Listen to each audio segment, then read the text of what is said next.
There's a common myth about dementia that it starts suddenly, usually in someone's 70s or 80s, and that it's all about memory loss. That's simply not true. Here's what the research shows. In many cases, the brain begins showing subtle signs of change up to 20 years before a formal diagnosis. And those early signs, they're not always what you'd expect. They don't necessarily look like forgetting where you parked your car. They often show up as changes in behavior, sleep, decision-making, even how someone speaks or interacts socially. The real challenge is this: these early signs are quiet, easy to explain away, easy to ignore, and yet this is exactly the window where intervention is most powerful, where lifestyle, brain training, nutrition, and emotional habits can actually slow or even reverse some of the decline. What's happening in your brain during this early phase is complex, but it's not random. Regions like the hippocampus and prefrontal cortex, responsible for memory, planning, and attention, start to show reduced activity or shrinkage. Inflammation in the brain begins to rise, blood flow becomes less efficient, and the way neurons communicate, that starts to change too. But here's the hopeful part. Your brain is plastic, meaning it can adapt, grow, and even rewire itself well into late adulthood if you give it the right inputs. The earlier you spot the red flags, the better your chances of protecting and optimizing cognitive function. So in this episode, we're going to break down 10 of the most overlooked early signs of dementia, ones you should never brush off. And more importantly, I'll give you science-backed tools to respond to each one. These are tools grounded in neuroscience, behavioral research, and practical protocols you can start using today. Whether you're in your 40s or 60s, whether you're watching this for yourself or someone you love, this matters because cognitive decline isn't inevitable. But ignoring the early whispers of the brain, that can be costly. Have you ever noticed someone becoming more irritable, impatient, or emotionally flat and just chalked it up to stress or aging? It turns out subtle shifts in emotional reactivity are among the earliest signs of neurodegenerative change. Before memory ever falters, the brain's emotional regulation circuits often begin to break down. And this isn't about someone suddenly becoming a different person. It's about small, persistent changes that add up over time. Here's what the research shows. In a longitudinal study published by the UCSF Memory and Aging Center, individuals who eventually developed dementia often showed mood changes, especially increased apathy, irritability, or anxiety, up to a decade before receiving a diagnosis. This happens because of how dementia affects the limbic system, especially the amygdala, which processes emotional salience, and the anterior cingulate cortex, which helps regulate responses. These areas begin to experience subtle neural degradation or disconnection from the prefrontal cortex, which normally acts as a brake on emotional impulses. So what does this look like in real life? You might see someone who's always been calm become reactive to small frustrations, snapping over misplacing keys, or getting disproportionately upset in traffic. Or someone who was once socially engaged may begin to seem detached or indifferent. You might hear phrases like, "I just don't care anymore," or "I can't deal with people the way I used to." At first glance, it may look like burnout, but if it persists, it deserves attention.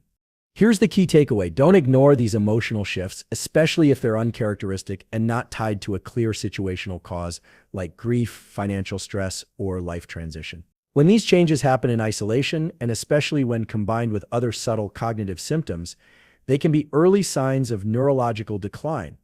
Now let's talk about what you can do. A simple research-backed tool here is what's called mood journaling with cognitive tagging. This sounds more complicated than it is. Here's steps how to use it. Once a day, jot down your mood. Use a simple scale like calm, tense, low, agitated, flat. Tag the context. What was happening around you? Were you alone, in conversation, doing something repetitive? Note how long it lasted and what, if anything, helps shift it. This creates a feedback loop that builds emotional self-awareness, and according to studies in behavioral neurology, helps preserve connectivity in the prefrontal limbic pathways by activating introspection networks in the medial prefrontal cortex. Simply put, paying attention to your emotional patterns helps keep your emotional regulation system online. Another simple protocol: 10 minutes of daily social interaction with novelty, a new environment, a new person, or a slightly different conversational format. Studies have shown that mild social novelty activates dopaminergic networks and increases neuroplasticity in older adults, particularly in the areas linked to motivation and engagement. Also worth noting, chronic inflammation and poor sleep both exacerbate emotional dysregulation. So if you're noticing a shorter fuse or emotional numbness, it's worth evaluating your sleep quality and dietary inflammation markers like blood sugar spikes or omega-3 levels. The brain doesn't operate in silos, everything's connected. Let me leave you with a question. Think about someone you know well. Have you seen them become more emotionally reactive or withdrawn over the last year? Not just once or twice, but as a pattern? If so, bring curiosity to it. Don't diagnose, just observe. Because when it comes to dementia, noticing the whispers of change is far more powerful than reacting to the shout. You don't need to forget your name to be experiencing cognitive decline. In fact, one of the earliest and most disruptive changes happens not in memory, but in something called executive function. Executive function is your brain's ability to plan, organize, initiate, and follow through on tasks.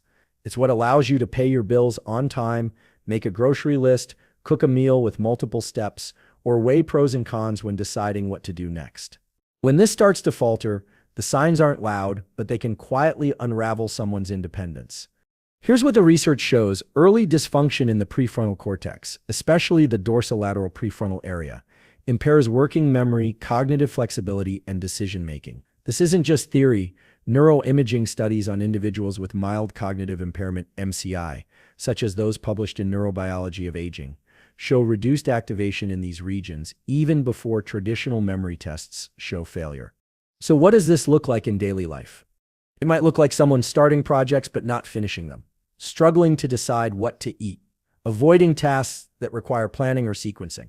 Even something as small as trouble managing the steps in making a phone call, looking up the number, dialing it, waiting, remembering what to say, can signal executive dysfunction. You might hear things like, "I can't focus lately," or "my brain feels foggy." Most people dismiss this as aging or stress. But when these patterns persist, especially in someone who used to be organized and decisive, they deserve a closer look. Here's a practical tool you can use to both assess and strengthen executive function. It's called the 3-task drill. Simple but surprisingly effective. Here's SEPs how it works. At the start of your day, write down 3 unrelated tasks you want to complete, like email mark, fold laundry, look up dentist appointment. Now, before doing them, mentally rehearse the order and imagine how long each will take. As you go through the day, track whether you followed through and note where attention or planning broke down.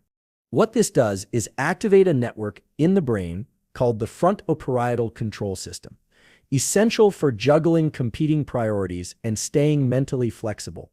And engaging this system regularly has been shown in aging research to preserve gray matter volume in the prefrontal cortex. Another protocol that helps time blocking with cognitive transitions. If you struggle to switch gears, try setting an intentional boundary between activities like a 3-minute walk, a drink of water, or journaling a quick done next list. This helps train the brain to shift context, which is one of the first things to go in early decline. One more thing, if these kinds of insights resonate with you, if you're noticing how much of your mental health is connected to brain performance, this channel is built exactly for that. So if you haven't already, consider subscribing. Not just for information, but for a growing community that's committed to using science to stay sharp, connected, and resilient. Back to the point, when someone starts having trouble planning their day, managing tasks, or making even small decisions, it's not just being scatterbrained.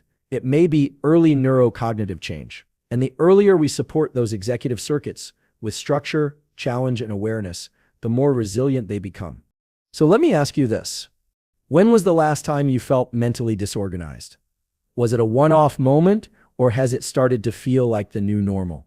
If it's creeping into your daily rhythm, that's not something to ignore. That's something to explore with curiosity and with tools. Here's something almost no one talks about. Getting lost isn't always about forgetting where you are. Sometimes it's about your brain no longer knowing how to build a map of space at all.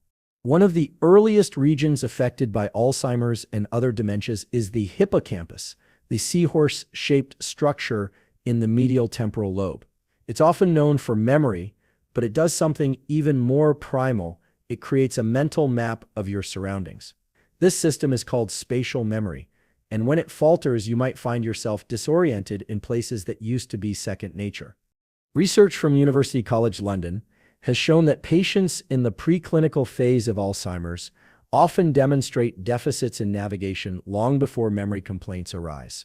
In one study, participants navigated virtual environments while undergoing fMRI scans. Those with early hippocampal shrinkage showed less activation in what's called the entorhinal cortex, a gateway region between the hippocampus and the rest of the brain. Translation: the brain's internal GPS starts going offline. Here sips how this plays out in real life. A person might walk into a familiar grocery store and suddenly not remember which direction the produce is. Or they might take a wrong turn in their own neighborhood and not immediately realize it. Some begin relying heavily on GPS for routes they've driven for years. Others hesitate in large parking lots or crowded spaces because the layout feels unfamiliar. At first, these moments might seem minor. You might brush them off as distraction, stress, or multitasking. But if they become more frequent, or if someone begins avoiding complex environments like malls, airports, or even large family gatherings, that's a clue. Here's a practical assessment tool, something researchers call a wayfinding challenge. You can try this yourself or with someone you care about. The exercise is simple. Pick a familiar location, a park, a museum, or even a shopping center. Ask the person to describe how to get from one point to another using only memory. For example, can you explain how to get from the parking lot to the coffee shop? Look for signs of confusion, hesitation, or vague language like, "I think you just go over there." Difficulty in reconstructing spatial routes, especially ones they've done often, may point to hippocampal degradation. Again, context matters. If this happens once, no issue. But if it's recurring, that's a pattern worth noticing. Now here's a tool to train and strengthen this system. It's called active orientation. Each time you go to a new place, take a few seconds to scan the environment. Identify 3 landmarks. Then, without your phone, try to find your way back from a different direction. This builds a richer spatial map in the brain, and studies show it engages not only the hippocampus but also the retrosplenial cortex, another key navigation center. Even walking backward in a known area, yes, literally walking backward, has been found to activate more hippocampal neurons because it forces mental recalibration of space and movement. Also worth noting, poor sleep, especially disrupted deep sleep, reduces glymphatic clearance, the brain's detox system, and the hippocampus is particularly sensitive to this. So if someone's experiencing both spatial confusion and poor sleep, those aren't separate issues. They might be linked. Here sips a reflection to take with you. Have you started avoiding unfamiliar places or relying more on others to navigate? Have you noticed someone close to you pulling back from going out, not because of mood, but because they're unsure of how to get around?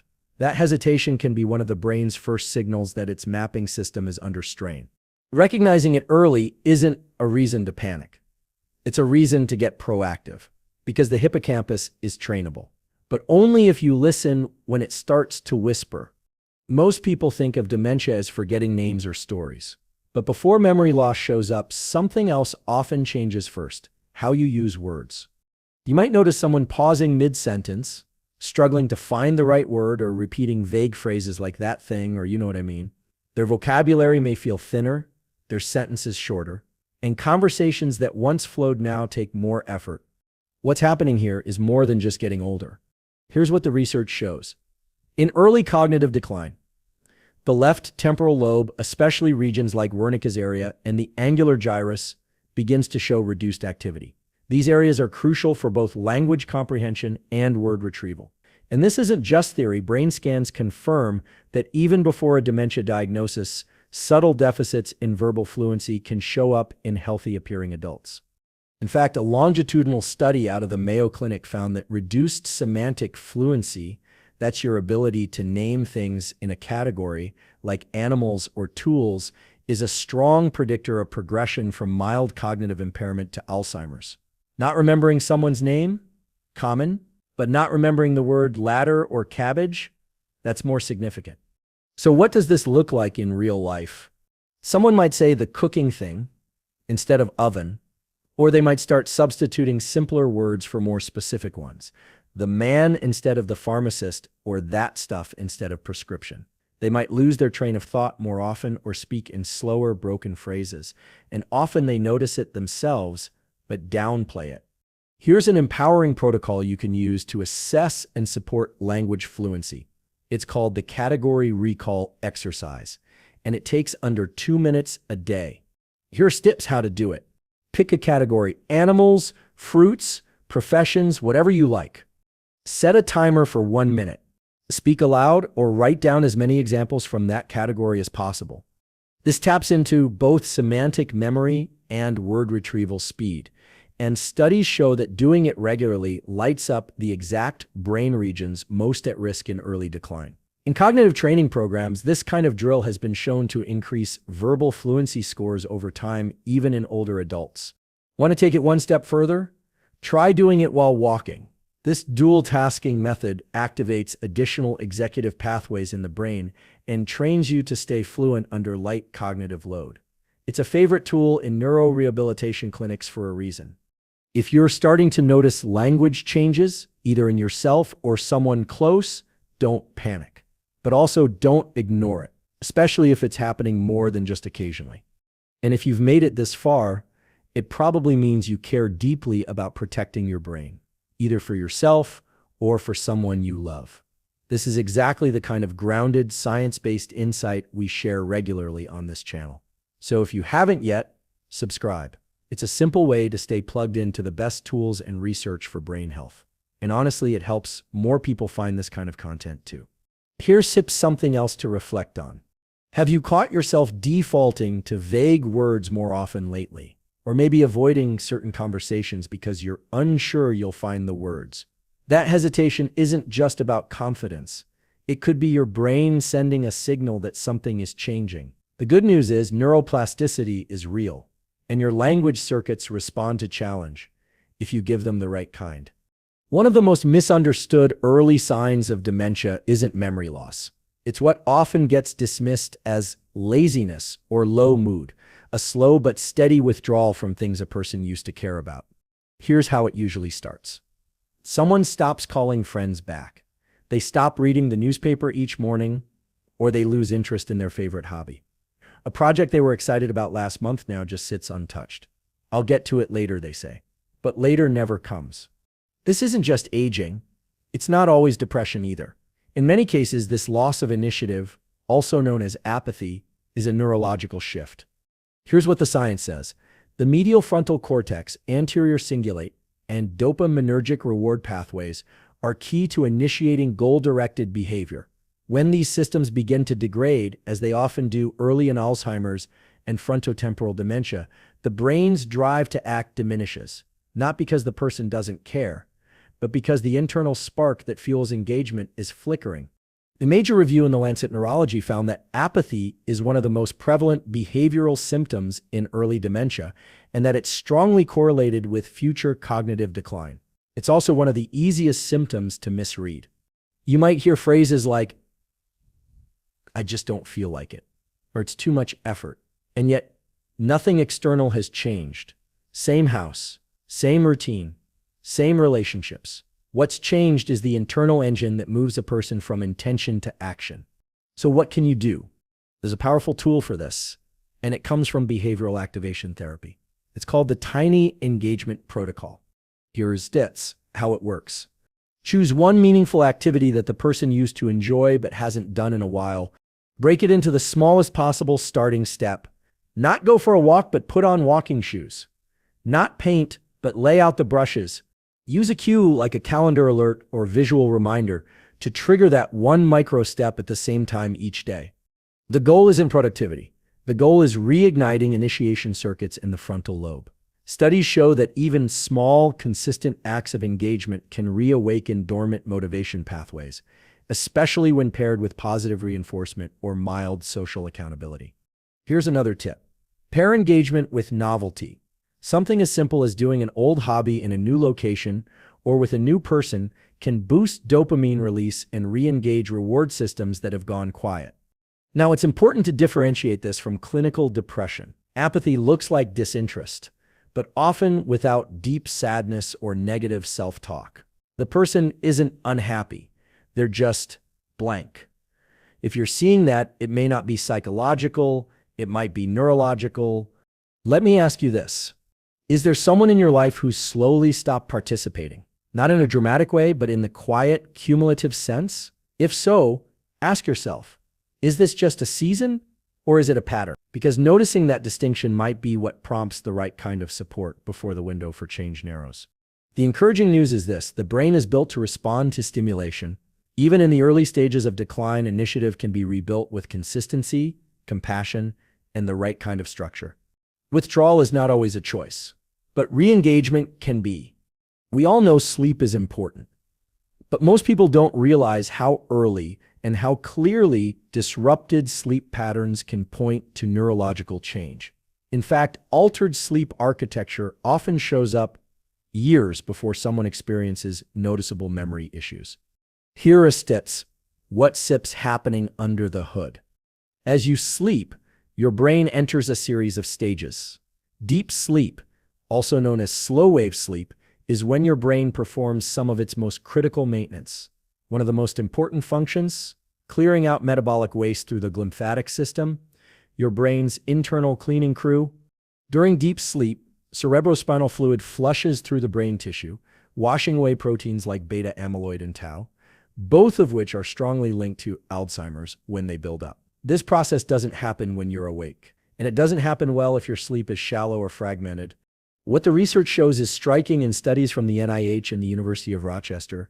Adults with disrupted deep sleep had significantly higher levels of amyloid plaques, even in the absence of cognitive symptoms.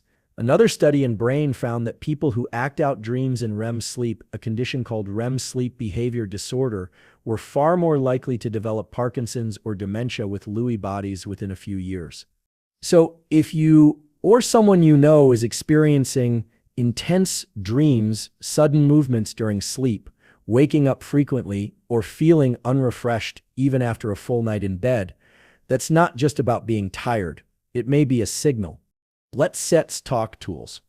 The first and most foundational step is to protect your slow-wave sleep window. For most people, this occurs during the first half of the night. And the best way to support it? Set a strict wind-down time, 90 minutes before bed. Dim your lights, especially overhead lighting. Shut off all screens, yes, even the small ones. Lower your body temperature. A lukewarm shower followed by a cool room can trigger the drop in core temp that helps you fall into deep sleep faster. Next, support melatonin rhythm.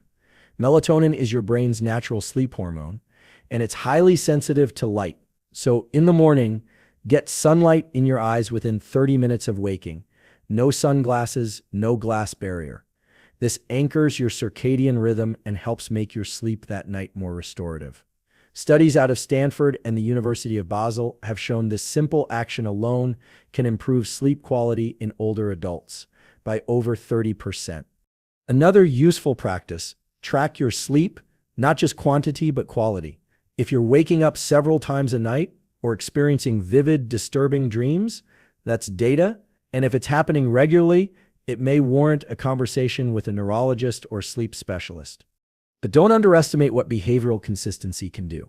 Going to bed and waking up at the same time 7 days a week is one of the most powerful tools for maintaining cognitive resilience. Your brain thrives on rhythm. Disruption in sleep rhythm, especially in older adults, is linked not just to poor memory, but to changes in attention, emotional regulation, and even immune function. So here goes a question to sit with. Are you treating your sleep like a luxury or like the neurological priority that it is? Because what you do in those hours between dusk and dawn may be the single most powerful lever you have to protect your brain, long before anything goes wrong. So let's bring this full circle. Dementia doesn't begin with forgetting your own name or getting lost on your street. It starts with quiet changes, subtle shifts in mood, motivation, planning, language, sleep, and spatial awareness. Changes that are easy to miss, easy to rationalize, easy to ignore. But here's the thing, ignoring them is the costliest mistake you can make. Because the earlier these signs are noticed and addressed, the more the brain can respond. Not just survive, but adapt. We now know that neuroplasticity doesn't vanish with age. It slows, yes, but it never stops. The adult brain can still grow new connections, forge new pathways, and preserve cognitive function well into our 70s, 80s, and beyond. But that requires awareness. It requires action. And it requires understanding what the early signals look like before they turn into symptoms. Let's quickly recap the 6 early signs we covered. Subtle shifts in emotional reactivity, like irritability or emotional flatness that didn't used to be there. Difficulty with planning or decision-making, especially with multi-step tasks or everyday choices. Spatial confusion in familiar places, getting turned around in known environments or over-relying on navigation. Changes in language fluency, more pauses, vague words, or trouble finding names for everyday objects. Loss of initiative, pulling back from hobbies, social life, or projects without clear cause. Disrupted sleep architecture, especially fragmented sleep or intense dreams that leave you foggy and unrefreshed. And here's what to remember. Each of these signs on its own doesn't mean dementia is inevitable, but when they start showing up together or consistently, they should never be dismissed. The practical tools we walked through, like mood, journaling, category recall, tiny engagement protocols, and sleep hygiene practices, are more than coping mechanisms. They're exercises in neuroprotection. They're habits that tell your brain, we're still building, we're still adapting, we're still in the game. And maybe that's the most important shift of all, to stop thinking about dementia as a cliff you fall off, and instead to see it as a curve, one you can influence with the right awareness, habits, and support. If you've made it this far, you're probably here because you care about your own brain, or someone else's, maybe both. And that's powerful, because real prevention doesn't start in a doctor's office. It starts in moments like this, where knowledge turns into action. So here's my challenge for you today. Pick one of the 6 tools we discussed. Just one. Try it tonight or tomorrow morning. Notice what it brings up. Notice what it reveals, and build from there. And if this episode gave you something useful, an insight, a protocol, or even just a shift in perspective, like the video, leave a comment, and subscribe to the channel.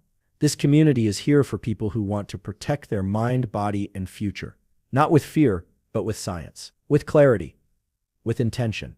Because when it comes to cognitive health, early awareness isn't just helpful, it's everything. Your brain is listening. Start the conversation now.